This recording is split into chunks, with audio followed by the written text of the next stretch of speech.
ఓయ్ కూర్చో, నీకు కథ చెప్తాను. అనగనగా ఒక చిన్న చాప ఉండేదంట.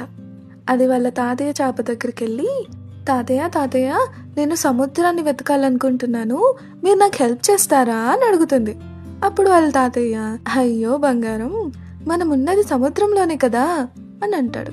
అప్పుడు ఆ చిన్న చాప, అవునా తాతయ్య, ఇన్నాళ్ళు కేవలం ఇవి నీళ్ళేమో అనుకున్నాను, సముద్రం అంటే వేరే ఏదో ఉంటుందేమో అనుకున్నా అంటుంది. కొన్నిసార్లు మనం కూడా అంతే, ఆ చిన్న చాపలాగే హ్యాపీనెస్ కోసం ఎక్కడెక్కడో వెతుకుతూ ఉంటాం. ఎవరో వచ్చి మనల్ని హ్యాపీ చేయాలని ఎదురు చూస్తాం.